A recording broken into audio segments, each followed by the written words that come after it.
So welcome back, everyone, to our final presentation for today.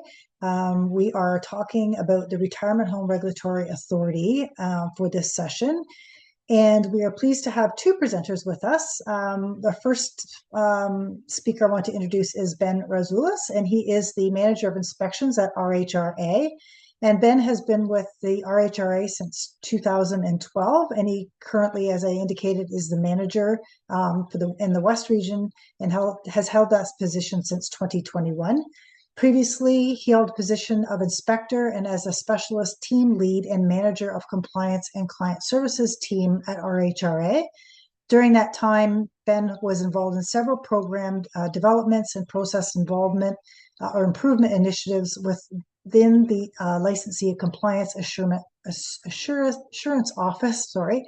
Prior to RHRA, Ben obtained his BA in criminal justice and psychology at Toronto Metropolitan University, while gaining experience working in property assessment, government, and financial sector, and he is based out of Toronto. So welcome, Ben.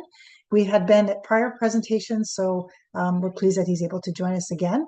And with him is Katie Wonnell, and she is the manager of complaints and client services at RHRA.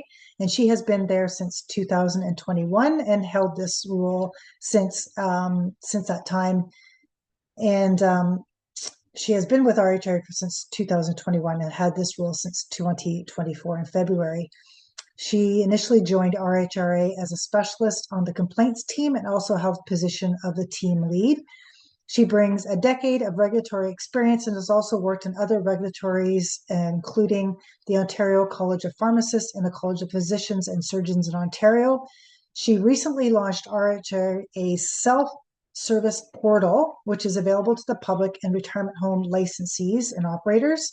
So if you haven't been on their website, I think they might give us a little information around that today. She's very passionate about the power of regulation and protecting adults, older adults at risk, including seniors.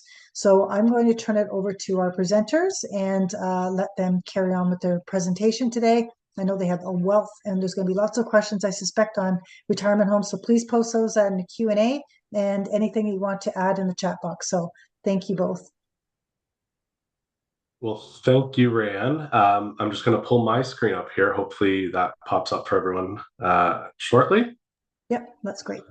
Great. Well, thank you for the intro, Rayanne. You did the hard part for us, really. As Rayanne said, I've done this presentation or a very similar presentation a couple of years ago, and I will just say, the relationship and partnership between RHRA and Elder Abuse Prevention Ontario, I think, has been a very fruitful one for us, definitely at the RHRA over the last several years. So we're always pleased to hear from Rayanne and take these opportunities to connect with individuals from the sector, residents, families, and other interested individuals. So without further ado, I will get into our slides.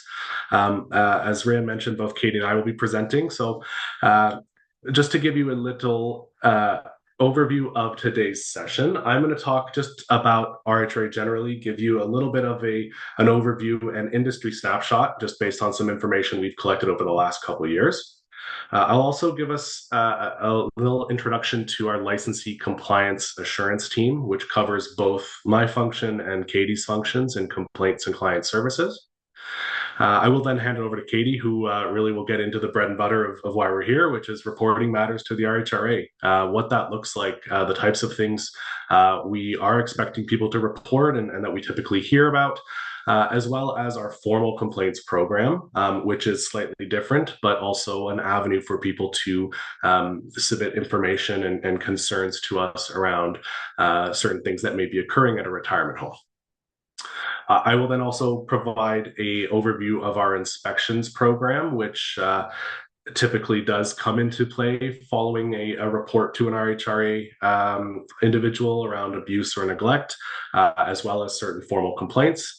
And then we'll talk a bit about some of the educational materials that we have available for the operators out there. So hopefully that'll be a useful number of slides and some information for everyone. And then Katie will kind of round things out with an overview of some resources that we have on our website. And of course, as was mentioned, the relatively new self-service portal, which I know Katie is quite excited about. We will definitely have time for questions at the end. I understand there's the opportunity to plug questions into a Q&A section, so please do that as they come to you, and we will make sure there's ample time at the end to address all of them. Okay, so just to give you a little overview of the RHRA. The RHRA is a not-for-profit corporation. It was created following the enactment of the Retirement Homes Act in 2010. I always put up here the fundamental principle of the act, which is, ensuring that retirement homes are a place where residents live with dignity, respect, privacy, autonomy, insecurity, safety, and comfort, and can make informed choices about their care options. Really feel that this is kind of at the center of everything we do. It's kind of the lens with which we view all of our work, ensuring that homes are safe, comfortable places for our seniors. RHRA does administer the Act on behalf of the Ontario Ministry of Seniors and Accessibility, so we have an arm's length relationship with that ministry. And just to give you a little bit of an industry snapshot as far as the number of homes, suites, and some other demographics. Right now we have roughly 780 licensed retirement homes. I know a number of you likely watching are familiar with the definition of a retirement home, but just as a reminder, a retirement home, as per the Retirement Homes Act, is a place where there would be at least 6 unrelated individuals to the operator, with the majority of those individuals being over 65 years of age. And also that would be a place where there would be at least 2 of the listed 13 care services under our Act provided by that operator. So as you can imagine, we see quite a wide range of homes from those 6, 7, 8 person facilities to, the 200 plus and even larger now facilities that we're seeing across the province.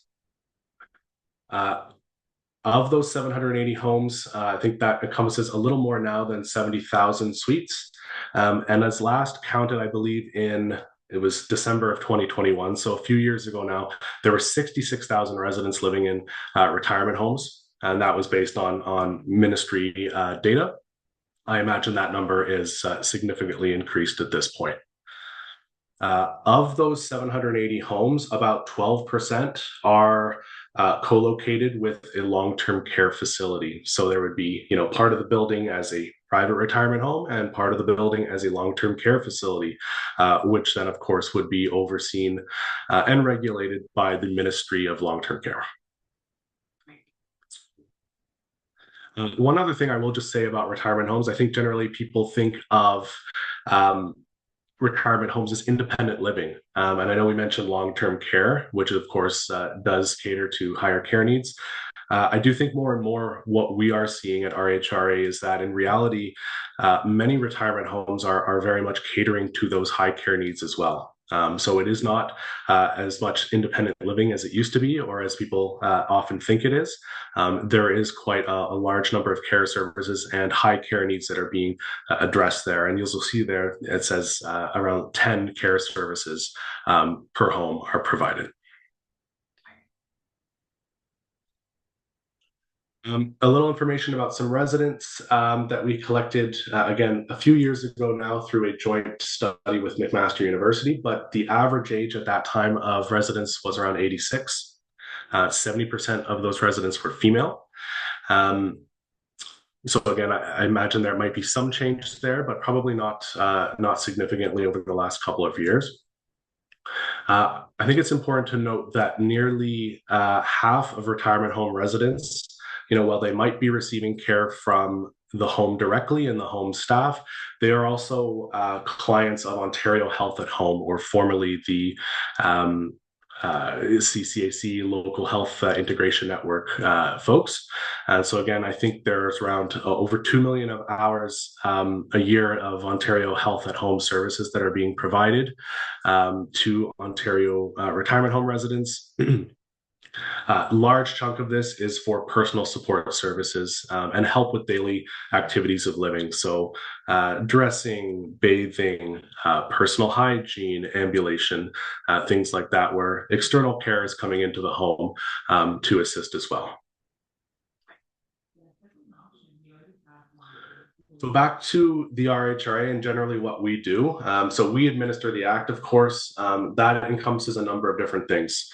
Really, it's licensing retirement homes up front to ensure they are operating legally, inspecting homes routinely to ensure compliance, and also responding to inspect homes when we receive information that warrants us to go in and have a bit of a deeper look if there are concerns being presented. And really, that's what today we'll be talking a bit more about. We do provide compliance support and some education to the sector. Again, we'll touch on that a bit later. Something we're not going to talk about today is the enforcement piece of our act, but we do have the power to enforce certain things under the Retirement Homes Act to ensure compliance. And typically that does happen in those more serious situations where we feel that we need to use some more legislative power to force a home to take certain actions. We manage inquiries of various natures, as Katie will shortly get into, as well as complaints. And then we've spent really the last few years, especially coming out of the pandemic, focusing on developing and maintaining key community partnerships, as we've seen how crucial that has been, definitely during the pandemic, but also in other situations where we've seen homes struggling with, either financial stability, some abrupt closure situations, the help that we receive and the partnerships that we've developed from individuals in the community. And again, that could be public health, that could be Ontario Health at Home, that could be, our partners in fire and policing. A lot of different people kind of come together and are at the table in those situations. So maintaining those partnerships is really important. As of not too long ago, I'd say a couple months ago, we were at 80 staff. We've added a few more, so we are growing slightly, but we have around 80 staff at RHRA. I will say about half of them are working under Katie and I think, at this point in the operations team. We are self-financed, so we do charge application fees for people to obtain a license, and then there are ongoing annual licensing fees as well that fund our operations.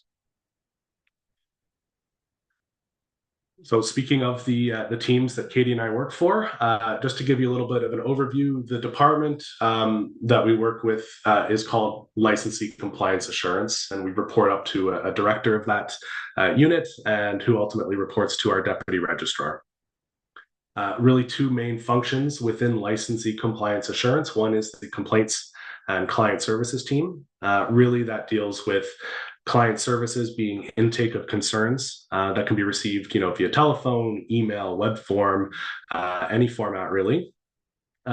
Also, client services would include the licensing portfolio as well, and then the complaints program. So really the main function when we think about intake is gathering information up front to help triage concerns.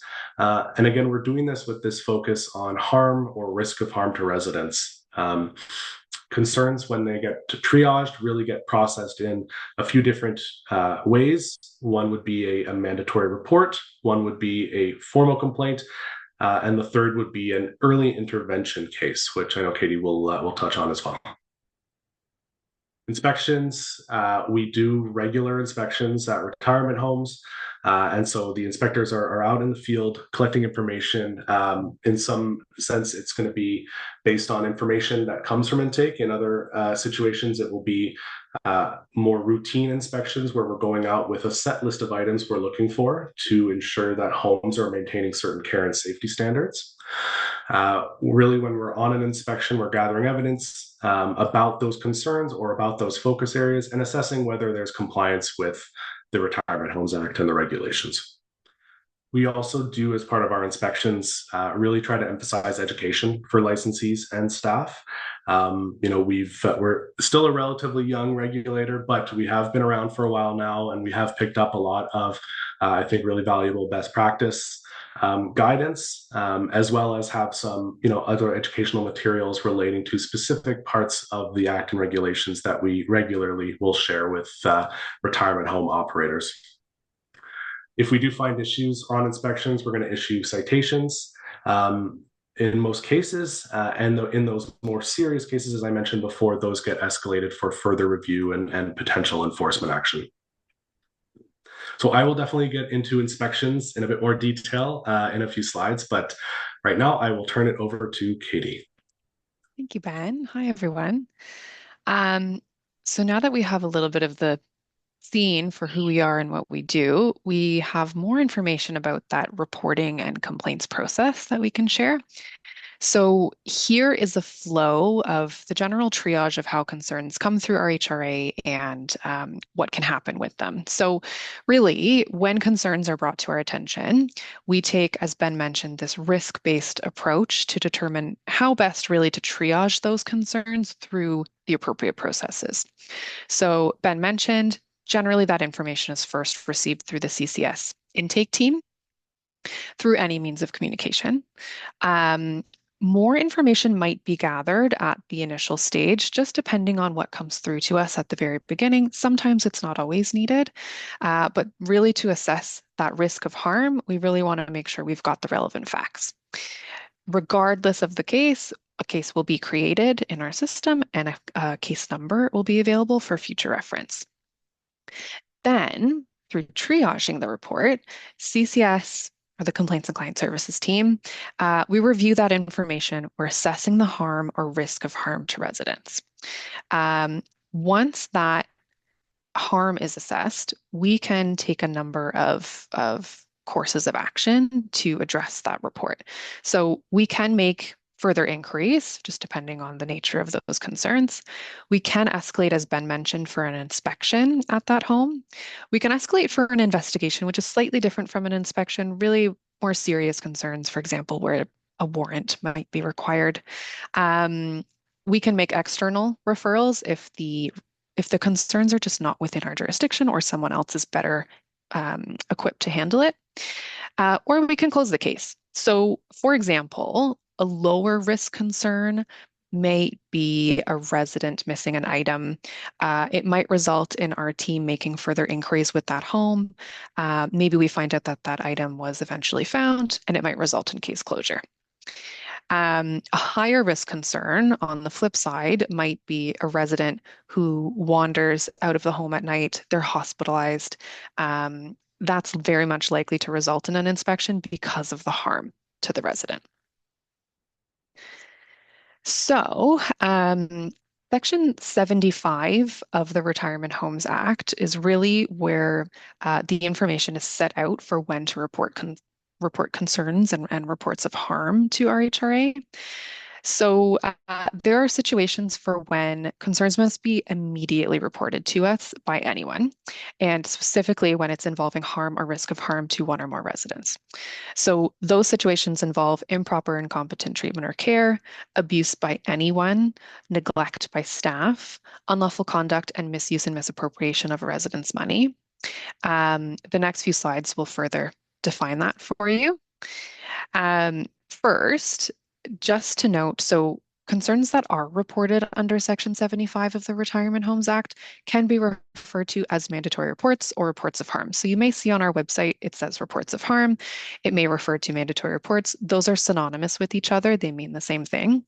However, they are slightly different from formal complaints, which we will talk about again.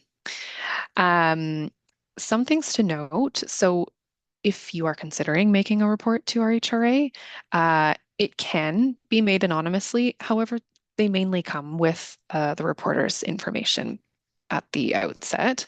So most commonly, they are not anonymously reported. Even if they are anonymous, we do try to maintain that anonymity and as best we can. We can't always guarantee, for example, if an operator makes conclusions on their own. But as Ben mentioned, we can get this information through any means of communication. What is really important is that it's rarely helpful to include information sometimes where we need to be able to get back in contact with that reporter just to clarify some details to see what we're working with so we can best assess how to triage those concerns. So this might be a reminder for some, but sometimes it's nice to have a refresher. There are 5 types of abuse that are referred to in that Section 75 criteria under the Retirement Homes Act. So we'll just go through defining those types of abuse. We'll give you some examples, and then we'll talk about the other reportable matters as well. So the first type of abuse is physical abuse, and this is the use of physical force by a resident that causes physical injury to another resident. It is also the use of physical force by anyone who is not a resident that causes physical injury or pain to a resident. It also includes administering or withholding a drug for an inappropriate purpose, but would not include the appropriate force used for the provision of care. So an example of physical abuse might be 2 residents in a physical altercation where one resident is pushed and experiences a concussion. So there is use of physical force that causes physical injury to a resident. The next type of abuse is emotional abuse. So this is any threatening, insulting, intimidating, humiliating gestures, actions, behaviors, remarks, including imposed social isolation, shunning, ignoring, lack of acknowledgement, infantilization that is performed by anyone other than a resident. It also includes any threatening or intimidating gestures, actions, behaviors, remarks by a resident that causes alarm or fear to another resident if that resident who is performing those actions understands and appreciates their consequences. An example of emotional abuse might be a staff member restricting a resident from participating in social activities or receiving visitors, which has an impact on that resident's well-being. Verbal abuse is any form of communication of a threatening, intimidating, belittling, degrading nature that diminishes a resident's sense of well-being, dignity, and self-worth, which is made by anyone other than a resident, or any form of threatening or intimidating verbal communication made by a resident that leads another resident to fear for their safety, again, if that resident making the communication understands and appreciates its consequences. So an example might be a resident without cognitive impairment threatening to enter another resident's suite at night because they're bullying that resident that they can't see, which causes the other resident to be fearful. The next type of abuse is sexual abuse. So this includes any touching behavior, remarks of a sexual nature, or sexual exploitation that is directed towards a resident by a licensee or staff member, whether it's consensual or not.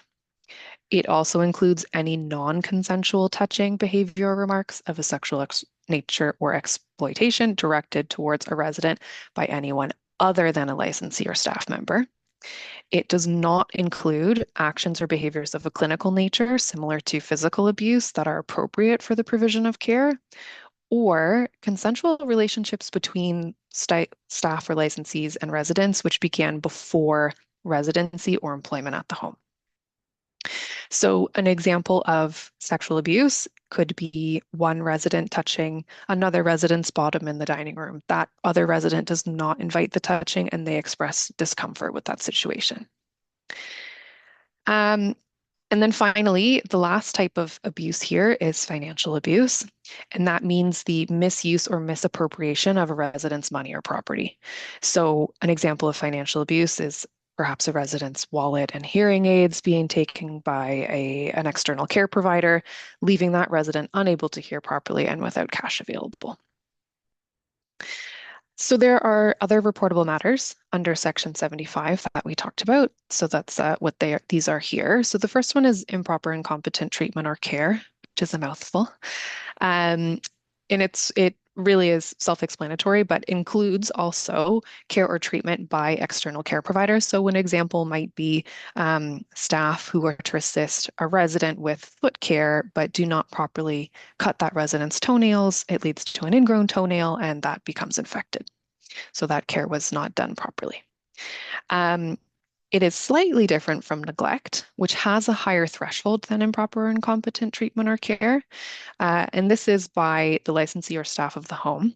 And it means the failure to provide a resident with the care and assistance required for their health, safety, or well-being, and includes an inaction or pattern of inaction that jeopardizes the health or safety of one or more residents. So it's a little bit more serious. An example of neglect might be staff who are required to check on an independent resident every lunchtime at the dining service, but do not for 2 days, and that resident is later found unconscious with a broken hip after falling. So there was inaction that resulted or jeopardized the health and safety of that resident. Finally is unlawful conduct. So it really is just that, conduct that is not lawful. And so there are some examples here that basically include violations of certain requirements included under, for example, the Criminal Code of Canada, the Fire Code, or the Controlled Drugs and Substances Act are some examples here. So some considerations when reporting concerns to RHRA's attention through that Section 75 criteria.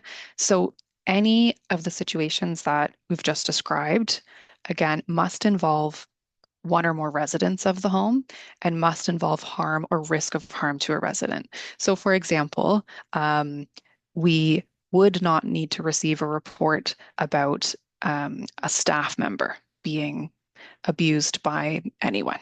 That is not within our jurisdiction. Also, anytime one of these situations is witnessed, suspected, or alleged, it must be immediately reported to RHRA, and the retirement home must initiate an internal investigation. Even if the retirement home has reported information to us before that investigation is complete, they can always submit information to us later. And when we have initially created that case at the very beginning, we can make sure it's looped back to that on our record. When reporting to RHRA, it is really important to provide all that relevant information to us to help with triaging the report through that appropriate process.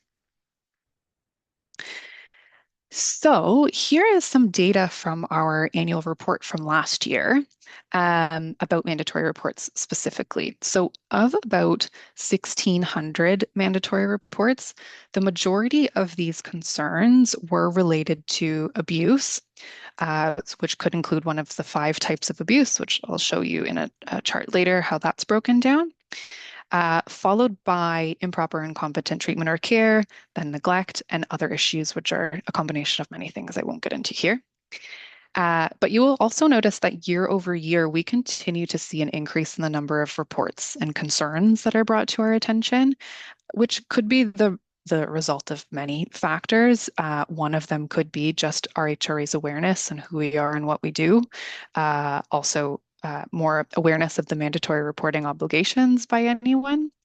As Ben mentioned too, we've got residents who've got more complex care needs, and that might create more complex concerns.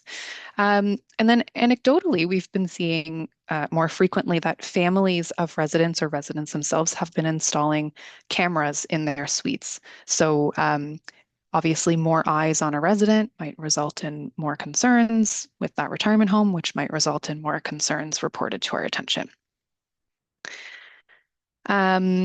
So this is the chart that just breaks down of those reports of harm that included abuse. This is the abuse broken down by the type. So the most frequently, we receive information about physical abuse. Least frequently, we see sexual abuse, so you can see the list here. Again, this is based on about 1,600 mandatory reports from last year. So one mandatory report may actually include multiple concerns. So for example, it could include, or one report could include a concern about physical abuse as well as improper and incompetent treatment or care. So it's not just limited to one issue per report. So Switching gears just slightly, I'll spend a few moments going over our formal complaints process, which is just slightly different from the mandatory reporting process, but does have some overlap. Um, the first difference is that complaints must be submitted in writing. So unlike mandatory reports, they can come through any means of communication. The reason why we want our complaints in writing, and of course, accommodation requests are always available, but we seek consent from a complainant to proceed with the complaints process. So really that means that that complainant understands that they will be party to the process and that the retirement home that they're complaining about will know that they've submitted a complaint about them. There are other differences to mandatory reports, so they cannot be anonymous. Part of this is just some procedural fairness factors to the retirement home who is the subject of the complaint. In order to effectively respond to the complaint, they need to receive enough information to do so. Complaints can be about any suspected contravention of the Act or regulations. So it does not need to just include concerns about harm or risk of harm that are outlined under Section 75. However, they often include that to some degree. So it could include a concern that does have harm or risk of harm, and it could include a concern that maybe is more of an inconvenience, but that complainant would like for it to still be addressed. Complaints will always result in a written decision from the registrar at the end of the process. So that decision is outlining the complainant's concerns, what steps RHRA has taken to look into those concerns, what information or relevant information was collected from the retirement home, and what action, if any, RHRA is taking in response to that complaint. So that action could include no further action. It could include education. It could include a warning to the retirement home, or it could include reference to other enforcement action like Ben suggested. It is important to note that those outcomes are still available through the mandatory reporting process as well. They just won't be in a formal written decision. If no further action is taken in response to a complaint, complainants are entitled to request a review of the complaint by the complaints review officer, specifically if they are not satisfied with that final decision from the registrar. So if a complaint is brought to the complaints review officer's attention, that complaints review officer, or CRO, reviews that information, and they are an independent third-party reviewer, and they've got three main streams that they can go through when they receive a complaint and they action that complaint. So the complaints review officer may decide to uphold RHRA's decision if they find it to be reasonable. They may decide to refer that complaint back to RHRA if the decision is found to be unreasonable. And typically, an unreasonable decision may include information like there are gaps in the evidence that weren't addressed, or the decision itself didn't include a coherent chain of analysis that really explained how we got from point A to point B. The third option for the complaints review officer is to refer the matter back to RHRA if there is fresh information that was not available to us at the time of the registrar's review. So really it's evidence that's material to the complaint that maybe could be a deciding factor one way or another.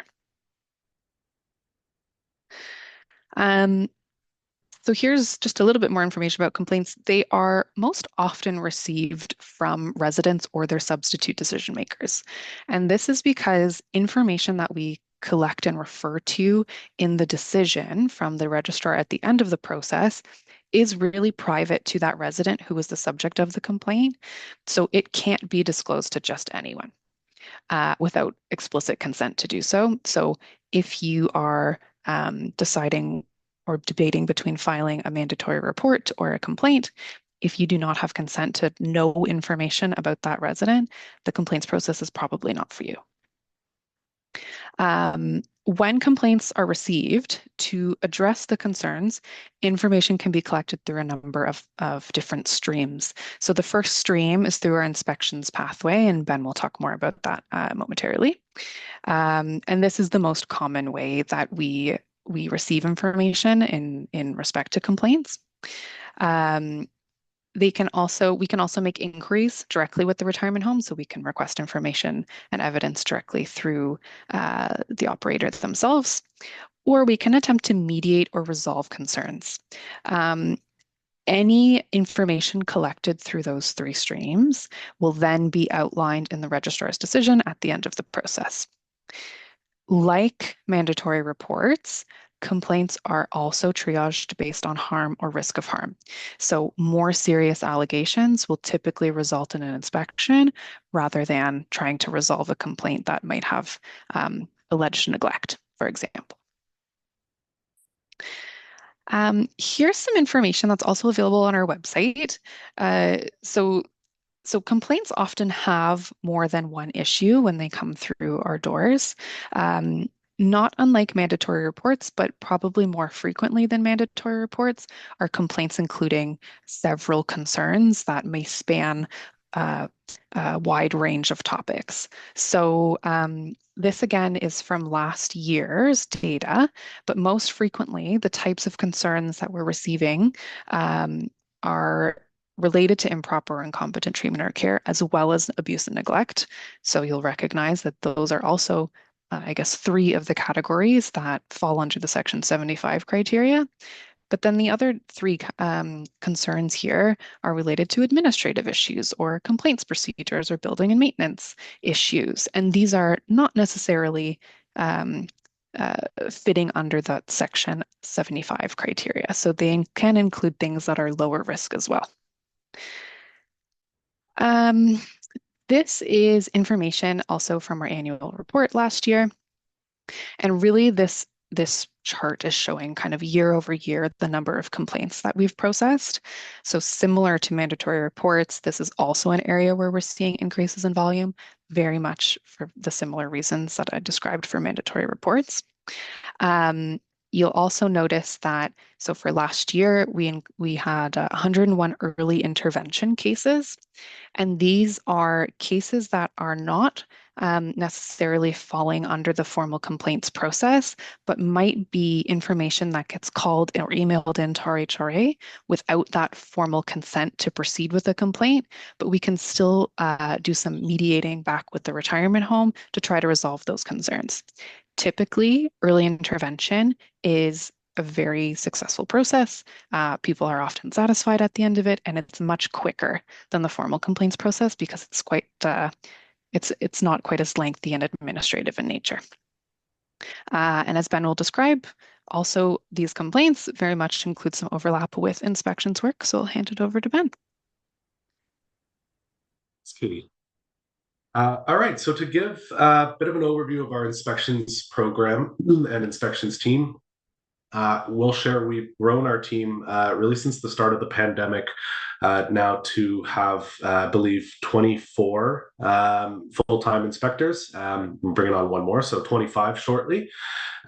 Inspectors are located remotely across the province. So we have someone down in Windsor, and then smattered really throughout the province, all the way through the GTA and out into the Ottawa region. We have some individuals that are further north as well and service the northern homes that we have in Ontario. We do really aim to keep a diverse background when we think of our inspectors group, and so skill set and diversity in skill set is really important for us. We have individuals that have come from the retirement home sector, so former operators, typically general managers or executive directors, some people that have come from other corporate positions. We also have individuals that are former police officers, former public health officials or inspectors, a number of nurses from both the retirement home sector, long-term care sector, and then other environments as well, like critical care, acute care, nursing. And then we have some others that come from a variety of regulatory backgrounds, not unsimilar to Katie. So we really do pride ourselves in keeping a kind of wide range of skills on the team because the situations that we're seeing and as mentioned before, the complex care that we're seeing in retirement homes is leading to more complex issues through inspections. So it really is valuable to have people with this kind of knowledge and background. So just to talk a bit about what inspections look like, inspections are conducted all without notice, and they're done within reasonable times. So, we'll typically arrive and try to be at the home within normal business hours. Of course, that might be changed if there is a concern that is, serious enough and specific enough to a specific time of day, perhaps an evening shift or a weekend shift. We do reserve the right to enter the home without notice at those times as well. Inspectors have a number of powers while they're conducting an inspection, including inspecting the premises fully and any operations on the premises. They have the right to question individuals, including question individuals without interference. And so, with the exception of legal representation, we can interview people individually, one-on-one. We can also collect, records and examine those records as well. As Katie mentioned, inspections and investigations does commonly get confused. And so we predominantly do work in the world of inspections. We're conducting these to determine compliance with the Act and regulations. We do have a small subset of our team that are dual appointed investigators and can conduct investigations under the Act. And as Katie mentioned, really what that looks like is there's been a allegation or there's a suspicion that an offense under the Act has occurred, and there is a sub list of offenses under our Act. We then can gather information to potentially support prosecution in court or further regulatory action against an individual or a company. And typically investigations will include going and obtaining a search warrant or entry warrant to collect information. But sticking with inspections, we really have two main types of inspections. So we have reactive inspections, and the two main types of inspections within that reactive window or umbrella, is the mandatory report inspections and the complaint inspections. So these ones are always going to be focused on in-scope concerns that have been brought forward through us through the channels that Katie just described. As part of that inspection, an inspector is going to go out. They're going to, likely contact the person first who reported that information to ensure they've understood their concerns accurately. If there's any new information that is relevant that they can collect at that time, that's helpful as well. They'll then put together a plan for their inspection, and typically that includes, who they want to speak to, what documents do they want to look at, what kind of general areas do they want to examine further, and then they will attend that home unannounced. They'll introduce themselves, of course. They will explain the purpose for their visit to a certain degree. And then they will then go forward and carry out their inspection plan. So that includes potentially speaking to relevant individuals like residents, staff members, family, external care providers, other community partners potentially. They might also review relevant documentation in the home, including care files, so assessment records, plans of care, progress notes, communication logs, records relating to staff as well, like training, background checks, vulnerable sector screening. They'll also potentially look at the home's policies and procedures, really to ensure that the home, in response to whatever the situation was or incident was, have followed through and are implementing their procedures appropriately. So after they do all that and collect all that evidence, they're going to put together their findings and debrief with the home. So this could happen depending on the inspection, right on the day of the inspection while the inspector is there. Sometimes for more complex cases where there's a wealth of evidence that has been gathered, the inspector will kind of take that back, review it all, make sure they're comfortable with what those findings are, and then we'll arrange for a virtual or remote debrief after the fact. The homes then, once they're advised of their findings, they get a draft inspection report. And 10 business days to respond to that. Basically, that report will outline any findings of noncompliance. And what we encourage homes to do is to provide a response that is thorough, that demonstrates an understanding of any findings of noncompliance and includes a plan for corrective action to make sure that whatever gaps may have existed or whatever issues were found are going to be promptly addressed. After that draft report response, a final report is prepared and is posted publicly on our website, and also is required to be posted in the home as well. On the flip side of reactive inspections, we have our proactive or routine inspection program. This is kind of a standardized inspection that gets done at least once every 3 years in every retirement home. In many cases, we're going in more frequently than 3 years. And these inspections really focus on a subset of areas within our legislation that relate to care, safety, and well-being of residents. So over a number of years, we've kind of identified certain sections within the Act and our regulations that really are specific to that well-being aspect for residents. And again, that not surprisingly would include things like assessment records, plans of care, staff training, emergency planning. So a number of things that the home would be responsible for in responding to kind of issues that a resident might have or that the home overall might have. Excuse me. As part of that proactive or routine inspection, again, the inspector is going to attend unannounced. They're going to do a walkthrough and make certain observations in the home. That would include things like observing a lunch meal, observing medication administration, whether during lunch or another pass during the day. They're also going to engage, with select residents and staff at the home. So we really try to just informally get acquainted with some of the individuals on site. Excuse me. And get a sense of what the day-to-day life is like at the home. So we might ask some questions around, the care that's being provided, activities at the home. We might ask staff about their understanding of certain policies and procedures, things like that.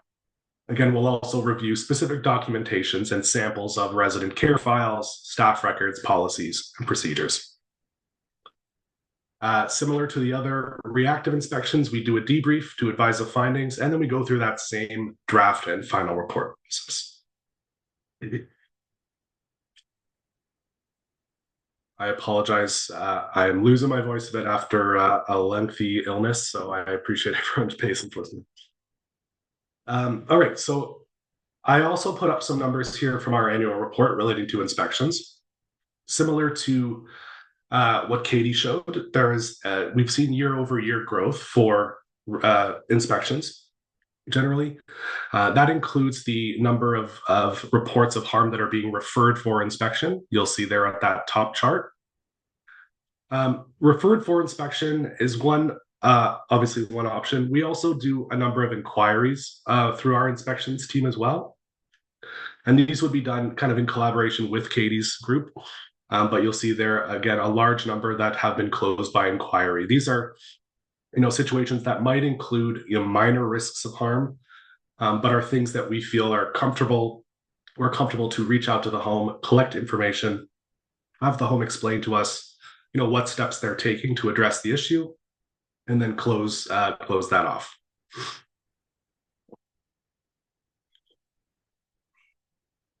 The bottom chart there shows the breakdown of all the different inspection types. So really those top three are kind of our big three of inspections. We do have other reactive inspections like compliance, 77-2 inspections, and licensing inspections. Again, year-over-year growth we've seen pretty much across the board. The exception there is in 2021-2022, where we had an opportunity to kind of deal with a backlog of inspections that we had paused because of the pandemic. All right. So getting into some of the educational material that RHRA has over the last several years, kind of based in many ways on findings from the inspections that we've done, we've identified areas that we think it'd be very useful to have more kind of focused, pointed materials for operators to kind of use and support their work. So one of the main educational tools that we've developed more recently are our compliance assistant modules. So these were designed to support homes with voluntary compliance and provide operators with a thorough understanding of the legal, regulatory, and inspection framework for operating retirement homes. These modules were made in collaboration with Algonquin College and a company called ILS Canada that is specializes in adult education. So they really were developed through that lens for the purpose of providing a really kind of thorough e-module learning platform for operators.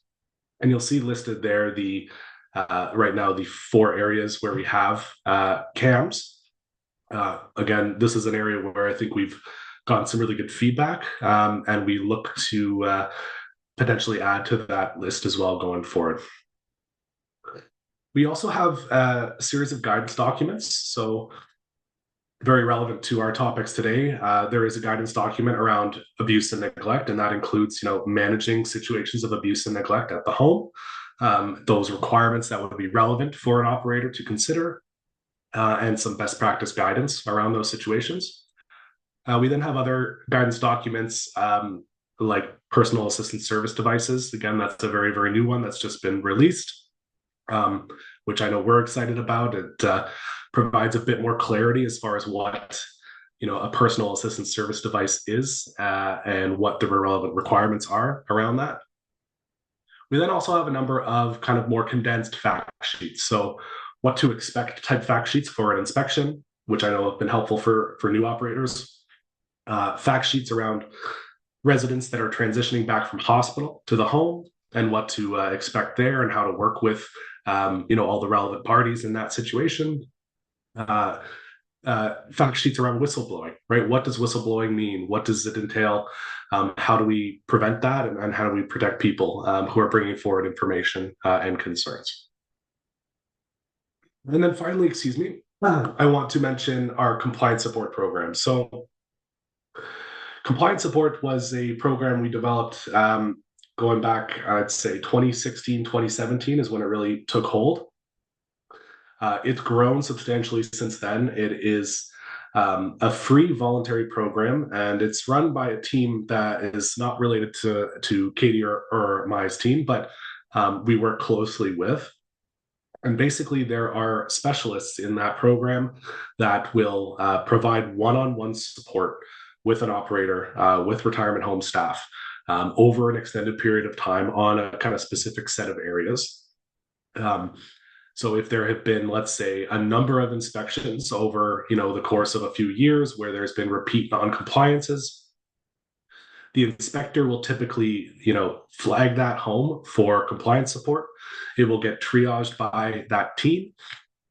And if it is eligible for that program, they may be reaching out and introducing themselves to the home, providing more information around what that program can provide, and then going forward and hopefully engaging and working with that home to give them a better understanding of what those areas are that they've been struggling with, and again, specific to compliance requirements. So again, that's a program that we've seen quite a lot of growth in, and also a lot of really successful results in. So I think it's something we're all really proud of at RHRA. With that, I will turn it, back to Katie. Perfect time. It sounds like Ben needs a break. So I'll just spend a minute here just talking about a couple other resources on the RHRA website. So the first one is the Retirement Homes Database. So this is a database for all licensed retirement homes in Ontario. It will not include information about long-term care homes.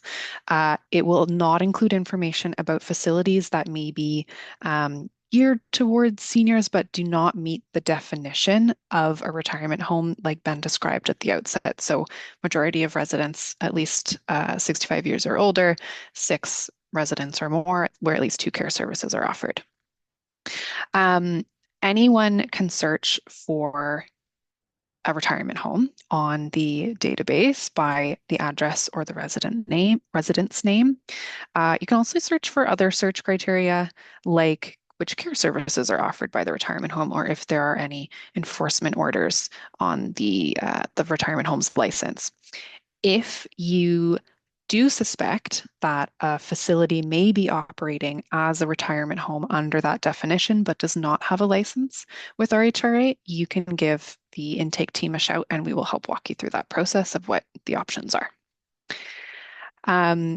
Once you land on the page for a specific retirement home, Ben, I'll get you to flip to the next screen there. Each page will include a set number of information, everything will be pretty consistent across the board. And here's some examples of what that will look like for each retirement home.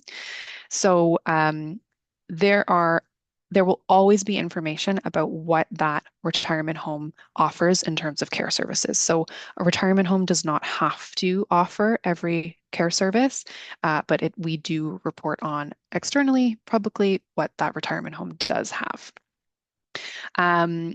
It also includes information about the number of suites at that retirement home, if there are enforcement orders or conditions on that license. But it will also, under the inspections report section there, include every inspection report that has ever occurred under that license at the retirement home, as Ben described. So it will include the areas of noncompliance, if any, which won't include any resident information, but that kind of information is helpful for prospective residents, for example, trying to find the right home for them. There are other website resources that we've just included here for you, and we encourage you to check these out.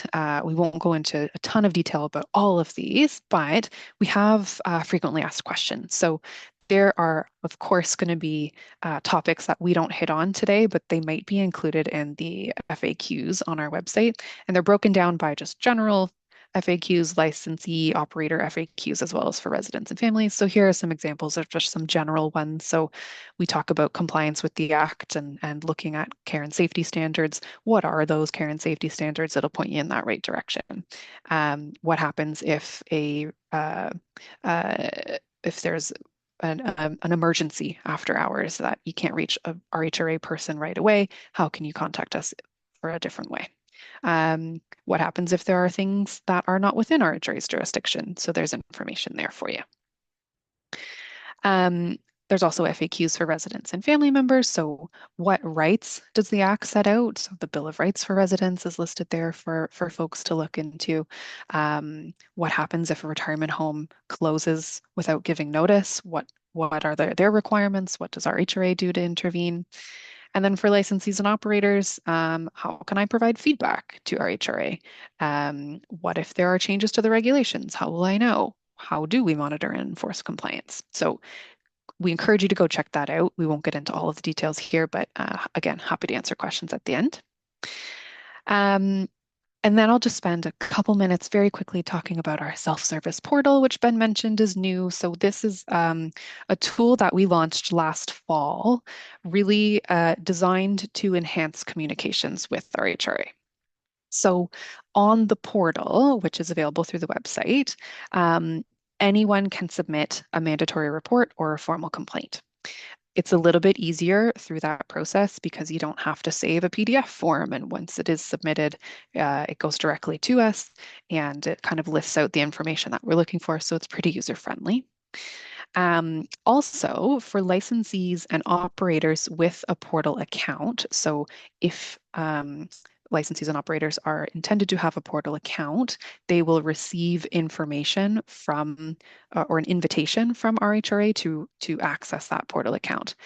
If you're on a call here and you have a portal account and have not yet redeemed that invitation, we really encourage you to do it because there are some cool features on that portal, including you can submit notices of change about the license through the portal directly. It's much quicker. You can apply for a license through the portal. You can have better visibility to what information RHRA has on record about that license. And if it's incorrect or outdated, you can tell us because you've got that information now, or you can update it directly through the portal, which is easy. So here is just what the landing page for the portal looks like, which is for anyone publicly. You'll see at the top right corner there, there's the sign-in feature for those people who should have a portal account where they can do other things that are connected to the license.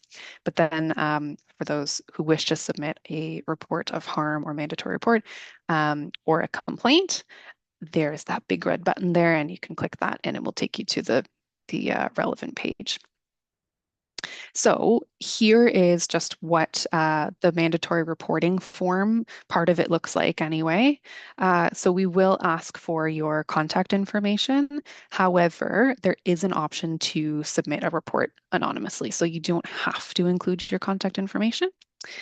It also asks for retirement home information. So we want to know which home it is that you have concerns about.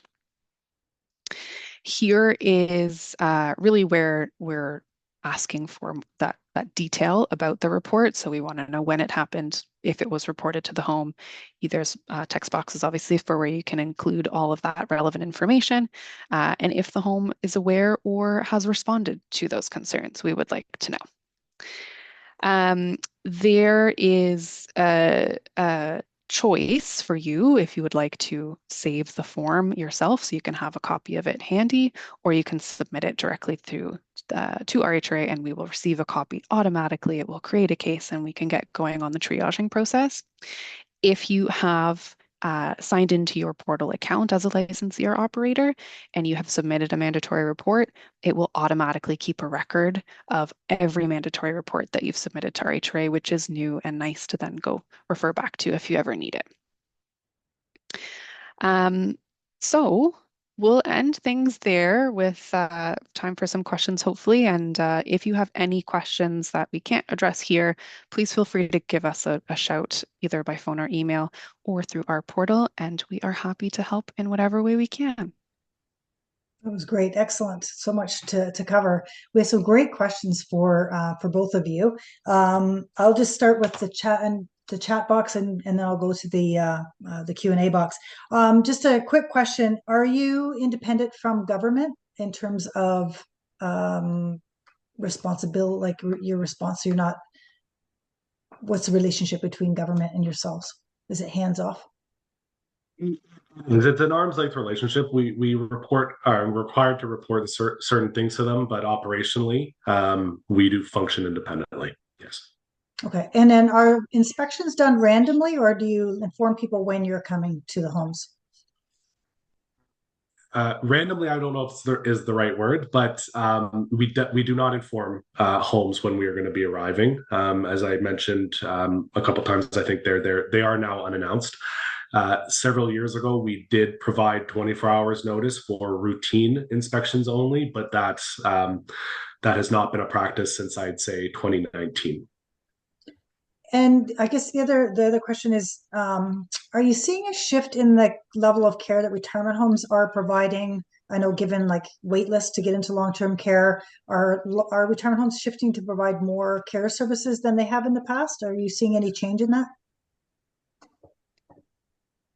We would say anecdotally, yes, we're seeing more care being taken on by homes, but we're also seeing more external care support as well through Ontario Health at Home. So there is that balance there. Understandably, homes, some homes might not be comfortable taking on certain care that it's of a higher, higher risk or higher degree, which we fully understand. And of course, we want to make sure that any care they are taking on, they're doing so responsibly and in accordance with our legislation.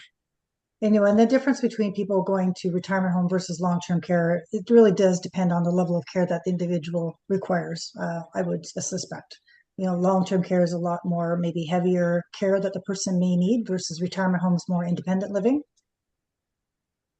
It is. But I think what we're seeing more and more is that those two settings are actually looking more and more similar.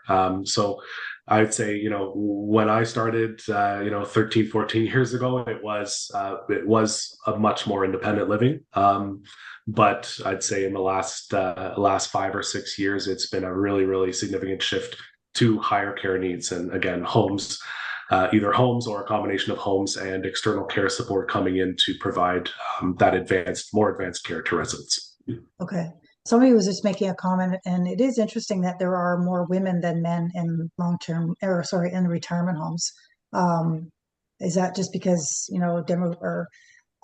our life expectancy is longer for women, and women are, is there a rationale for that, or are you seeing couples moving in together? I'm not sure if there's a shift in terms of that coming into retirement homes.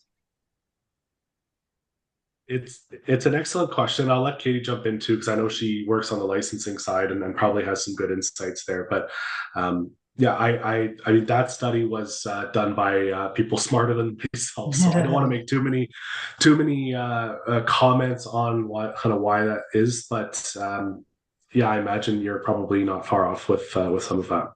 Sorry, Katie, go ahead. No, not at all. I was just going to add, it might actually be beneficial to check out that McMaster study to see what they have suggested too in terms of why more female than male, and keeping in mind that it was a few years ago, so that data has probably changed just slightly, but as Ben mentioned, probably not significantly. Okay. And, in comparing investigation, we know that both long-term care and retirement home have investigation sections within their organizations. How is your investigation similar to long-term care investigations, or are they different? I mean, obviously the homes are different. So are your standards similar to what you do in terms of investigation in that process, or is it? Yeah, my understanding is that the long-term care side is probably utilizing investigations more frequently. For us, we're quite cautious about when we choose to pursue an investigation, just because it is quite resource intensive. We're a much smaller group than long-term care. I don't know the exact numbers of inspectors and investigators, but they definitely have a substantial number on that side. So I think for us, we really do try to reserve investigations for those most egregious situations where we feel there's been a complete kind of lack of trust and confidence in either the home or the individual that is subject of that. And again, as I mentioned, it's something where we do plan for or are anticipating some form of further legal action or regulatory action. So we do really choose those carefully. But I imagine once we get into the investigation, the steps that we would be taking look quite similar from a evidence gathering standpoint and standards around that. And there's just a question now around enforcement. Is once a home has been identified as being investigated, what do you do to enforce the criteria that you put into place for them to abide by, like recommendations to improve the standards of support that they're providing? So I'll focus on inspections, because I think that's probably a better example. But let's say we have an inspection at a home. There are, 5 kind of general areas of non-compliance. Those would be, obviously addressed with the home during that draft report process. We would kind of explain those requirements. We would, we can't compel homes to provide a response, but we would strongly encourage them to provide a response and identify what steps they're going to take to correct those 5 issues. We then track those issues we have an internal case management system where we would have, an individual case for that inspection with those findings, and those would be then tracked over into the next inspection. We can follow up at any time if we feel the need. So if it's more higher severity issues that we feel needs more prompt follow-up, we have the right to do that, and can do that through maybe a one-off compliance inspection. But if not, then what would happen is those areas would be copied over into the next inspection effectively. And so they'd be there, and for the next time, whether it's the same inspector or a different inspector is on site, they would have visibility to what those issues were, and then would be asking some follow-up questions and potentially obtaining evidence to see what steps had been taken. So we do actively follow up through the inspection cycle with any kind of open non-compliance. And is that now as you know, we had Martin Franson here earlier from police services. So do you run investigations parallel with policing services, or do they run separately in terms of the investigation process? Yeah, I think, well, I mean, the fundamental purpose of our investigations would be different than what a policing service would be. So we would cooperate, of course, but it wouldn't typically be kind of a joint investigation. I can think of the most recent example I can think of. We became aware of an issue that police were also then made aware of and got involved in. I believe it was the OPP, and they kind of took that situation, and we took a step back and said, listen, you are kind of the proper authority at this point in time to deal with that matter. So we would not interfere with their investigation in that sense. Okay. Now, we did mention cameras in residents' rooms. Are families required to tell the resident when they install a nanny cam? And if so, is the home required to tell team members that a camera has been installed? I'm not sure It's a who good wants to take that question. one. Yeah, I can field it. So this necessarily isn't necessarily something that RHRA would say you have to do or have to not do to a resident. We might encourage, if we know that there is a camera, that resident or their family informs the retirement home, just for full transparency. If a retirement home does become aware of a camera, it's completely up to them to determine how they would like to tell their staff about it, if at all. Uh, I'll leave it there. Okay, thank you. And I know that if the person has a cognitive impairment or dementia, the substitute decision maker can make the decision on behalf of that resident if they want to put a camera in there. Is that correct? There are certainly consent and capacity Right. issues that, Okay. again, probably not something we would say this must or must not be done, but they're Okay. considerations and factors for sure.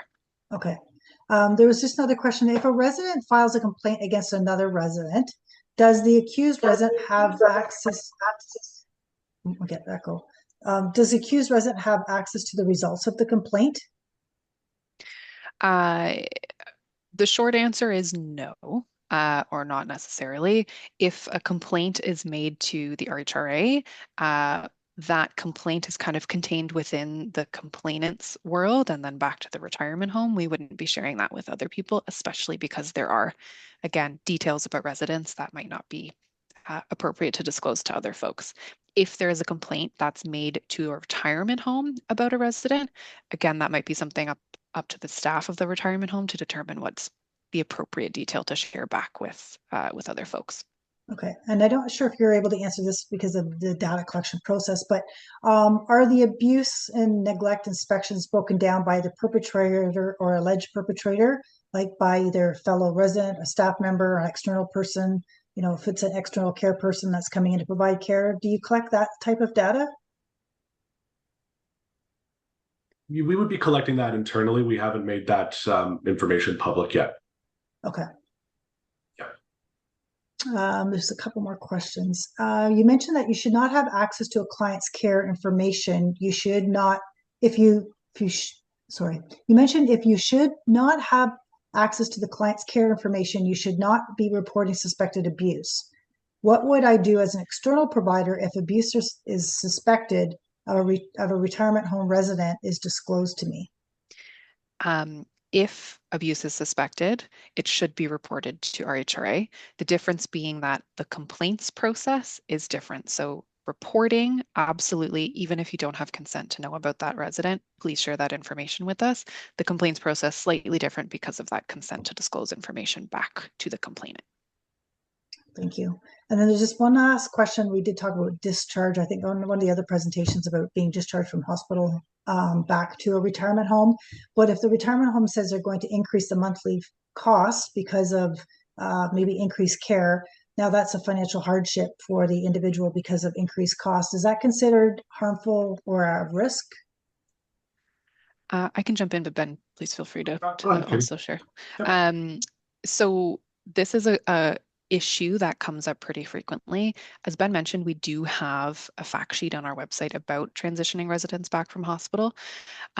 Something really important to consider here is that residents are entitled to choose which care services they want to receive and which care services they're paying for at the end of the day, essentially. So care services can't necessarily be forced on a resident and be forced to pay for them. There are always situations where a retirement home might be suggesting that extra care is required in order to safely care for that resident in the home. And we would expect that that kind of conversation happens to make sure that the resident is cared for appropriately. But then we might consider situations of is an external care provider through Ontario Health at Home available, or through anywhere else also available that might not have the same kind of cost to a resident? Are there alternative accommodations to that resident that might be better suited for them? Really trying to have the retirement home work with the resident rather than forcing actions on them. If that makes sense. Thank you. I think that's all the questions I see that have come in. There's some questions about long-term care, but we'll try to organize another session with the Ministry of Long-Term Care to answer some of these specific questions. But I want to thank both of you for a great presentation and insight onto the website, because there's a lot of information there that people can go and tour around and find information. And look for homes. If you're inquiring about a home that has any compliance, you can find that in the database, and we use that a lot. To search homes to find out where they are, and just to assist families. So I appreciate both of your expertise and time that you've committed to sharing with us today. And again, this will be posted on our website with all the links that were in the chat box for people to follow up as well. So thank you both. I appreciate it.